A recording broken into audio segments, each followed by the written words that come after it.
और जब emergency fund और गोल सेट हो जाए, देखो पैसा सेफ रहना जरूरी है लेकिन पैसा ग्रो करना भी जरूरी है। बहुत लोग यहाँ दो गलतियां करते हैं, या तो पूरा पैसा एफडी में डालते हैं या बिना सोचे समझे स्टॉक मार्केट चक्कर में निकल जाते हैं। दोनों एक्सट्रीम्स गलत हो सकते हैं। वेल्थ तब बन सकती है जब आपका पैसा बैलेंस तरीके से इन्वेस्टेड हो। एक सिंपल फॉर्मूला समझो, अगर आप 30s में हो तो रफली 65% पैसा इक्विटी म्यूचुअल फंड में और 35% पैसा गोल्ड ETF या डेब्ट फंड में रखना एक बैलेंस अप्रोच हो सकती है। Equity mutual fund long term growth दे सकते हैं और अगर हिस्ट्री देखें तो इक्विटी म्यूचुअल फंड ने लॉन्ग टर्म में 12 से 15% का एनुअल रिटर्न दिया है। वहीं गोल्ड और डेब्ट फंड स्टेबिलिटी और इन्फ्लेशन से प्रोटेक्शन दे सकता है। मतलब एक पार्ट पैसा बढ़ा सकता है और दूसरा पार्ट आपके पैसों को प्रोटेक्ट कर सकता है। अब सूर्य कुमार और शुभमन को ही ले लो। सूर्य कुमार ने सोचा कि एफडी सेफ होती है तो उसने 5 लाख रुपए फिक्स डिपॉजिट में डाल दिया 6.5% के इंटरेस्ट पे। 15 साल बाद उसकी वैल्यू बनी लगभग 13 लाख रुपए। और शुभमन ने वही 5 लाख को पहले डेट फंड में, फिर उसके मंथली रिटर्न्स को SIP के थ्रू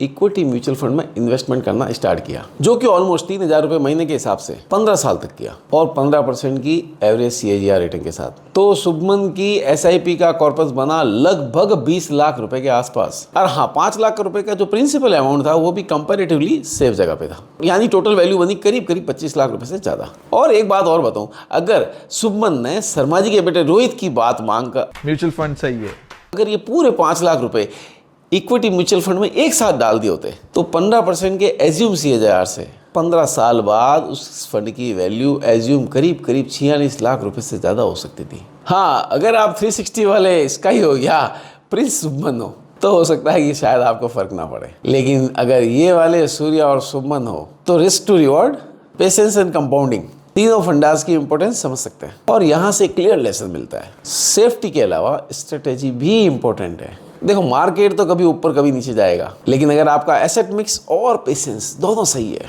तो पोर्टफोलियो डायरेक्शन लॉन्ग टर्म में ऊपर जा सकता है। तो अपना रिस्क समझो, अपना गोल समझो और उसके हिसाब से अपना एसेट एलोकेशन बनाओ। और अगर नहीं समझ में आए कैसे करना है तो किसी क्वालिफाइड फाइनेंशियल एडवाइजर से संपर्क कर सकते हो या फिर हमसे भी कांटेक्ट कर सकते हो। पिछले 15 सालों से हम यही काम कर रहे हैं, क्योंकि वेल्थ बिल्ड करना एक रेस नहीं है, एक रिदम है। और अगर रिदम सही हो गया तो डेस्टिनेशन ऑटोमेटिकली मिल जाएगी। अब एक बार पैसा ग्रो करना स्टार्ट हो गया और ऑनेस्टली इंडिया में पैसा खर्च करने के 100 रीजंस मिल जाते हैं, पर बचाने के सिर्फ 2, या तो व्हील पावर या गोल पावर। सबसे कॉमन ट्रैप लोन्स और EMI। आजकल लोन्स और EMI लेना इतना इजी हो गया है कि लोग सोचने से पहले प्रोसीड पर क्लिक कर देते हैं। फोन भी EMI पे, सोफा भी EMI पे और तो और कभी कभी हनीमून भी EMI पे। प्रॉब्लम ये नहीं है कि EMI ली, प्रॉब्लम ये है कि हर EMI के साथ इमोशन भी फिक्स आता है। इमोशन, प्रेशर, स्ट्रेस और गिल्ट का। सोच के देखो, आपका 1 लाख रुपए सैलरी है और उसमें से 50 से 60 हजार रुपए का EMI जा रहा है, तो पैसा इन्वेस्ट होने से पहले ही इमोशनल EMIs उससे एनर्जी निकाले और फिर इन्वेस्टमेंट का मोटिवेशन नहीं रहता। अब अजीत और गौतम की कहानी बताता हूँ। अजीत ने अपना घर 29 साल की एज में ले लिया, क्योंकि सोसाइटी के हिसाब से घर लेना मैच्योरिटी का प्रूफ है। पर अगले 30 साल उसका सबसे बड़ा खर्चा हाउस लोन EMI में चला गया। वैकेशन डिले हुए, इन्वेस्टमेंट डिले हुए और इवेंचुअली फाइनेंशियल फ्रीडम भी डिले हो गई। वहीं गौतम 15 साल तक रेंट पर रहा, सेविंग्स और SIP को ग्रो किया और जब डाउन पेमेंट कंफर्टेबली अफोर्ड कर सकता था तब घर ले लिया। रिजल्ट, उसके पास घर भी था और फाइनेंशियल पीस भी। देखो, अगर सेलेक्टर अजीत हो या कोच गौतम तो बात अलग है, लेकिन ये वाले अजीत और गौतम हो तो लेसन सिंपल है। घर तब लोग जब वो कंफर्ट क्रिएट करे, बर्डन नहीं। क्योंकि घर लेने के बाद अगर हर महीने घर का खर्चा स्ट्रेस बन जाए तो वो एसेट नहीं, लाइबिलिटी बन जाता है। और हाँ, शॉर्ट टर्म पर्सनल लोन सिर्फ इमरजेंसी के लिए लो, लाइफस्टाइल के लिए नहीं, क्योंकि हर स्वाइप के बाद इंटरेस्ट लिखा होता है, इंस्टेंट हैप्पीनेस नहीं।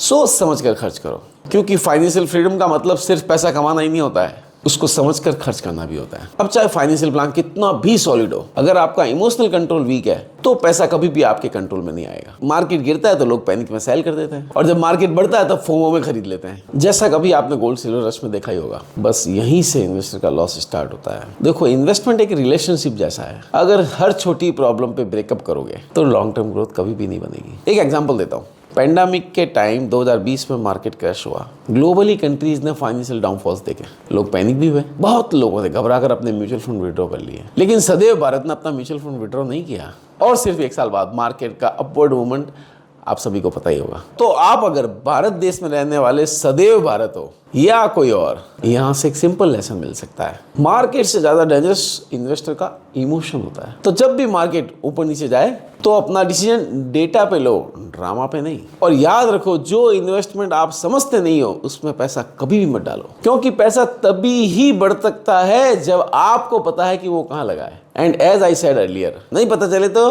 क्वालिफाइड फाइनेंशियल एडवाइजर से पता कर लो। डिसिप्लिन, पेशेंस एंड क्लैरिटी, ये 3 पिलर्स इन्वेस्टर्स के लिए ही है। इनके बिना कोई प्लान सस्टेनेबल नहीं हो सकता। तो चलो एक बार फटाफट से रिकैप कर लेते हैं। फाइनेंशियल फ्रीडम कोई ओवरनाइट मैजिक नहीं है, यह एक स्टेप बाय स्टेप प्रोसेस है। सबसे पहला स्टेप था अपने नंबर समझना, क्योंकि जो मेजर होता है वही मैनेज होता है। दूसरा स्टेप था अपना इमरजेंसी फंड और क्लियर गोल बनाना, ताकि लाइफ के शॉक्स आपको हिलाए नहीं। तीसरा स्टेप स्मार्ट एसेट एलोकेशन, जहां पैसा ग्रो भी करे और सेव भी रहे। चौथा स्टेप ईएमआई और लाइफस्टाइल ट्रैप से बचना, क्योंकि जरूरी नहीं कि शॉर्ट टर्म सुकून आपको लॉन्ग टर्म फ्रीडम दे। पांचवा स्टेप इमोशनल कंट्रोल, मार्केट के मूड पर नहीं, अपने माइंडसेट पे डिपेंड है। फाइनेंशियल प्लानिंग का असली मतलब ये नहीं कि आप कितना कमा रहे हो, बल्कि ये है कि आपका पैसा आपके लिए काम कर रहा है कि नहीं। सोच के देखो, अगर आपने अपने 30s में डायरेक्शन सही सेट कर लिया तो 40s और 50s सिर्फ स्टेबिलिटी नहीं, फाइनेंशियल फ्रीडम भी दे सकती है। और अगर आपको लगता है कि कहां से स्टार्ट करना है, ऐसे गोल्स और ऐसे एलोकेशन प्लान बनाना है, तो एक क्वालिफाइड फाइनेंशियल एडवाइजर से या स्क्रीन पर दिए गए नंबर से भी हमसे कॉन्टेक्ट कर सकते हैं। क्योंकि जैसे मैंने पहले बोला था, वेल्थ बिल्ड करना एक रेस नहीं है,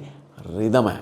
और अगर रिदम सही हो गई तो डेस्टिनेशन ऑटोमेटिकली मिल जाती है। और अगर ये वीडियो आपको हेल्पफुल लगा तो शेयर करो उन दोस्तों के साथ जिनके अकाउंट में सैलरी तो आती है पर सेविंग से हमेशा छलावा बन जाती है। अगर आप फाइनेंशियल इनफिडेलिटी से जुड़ा डिटेल वीडियो देखना चाहते हैं तो यहाँ क्लिक करें। बड़ा ही इंसाइटफुल वीडियो है यंग कपल्स के लिए। और अगर आप SIP से जुड़ी हुई प्लेलिस्ट एक्सप्लोर करना चाहो तो यहाँ क्लिक करो। सी यू इन नेक्स्ट वीडियो। जय हिंद, जय भारत।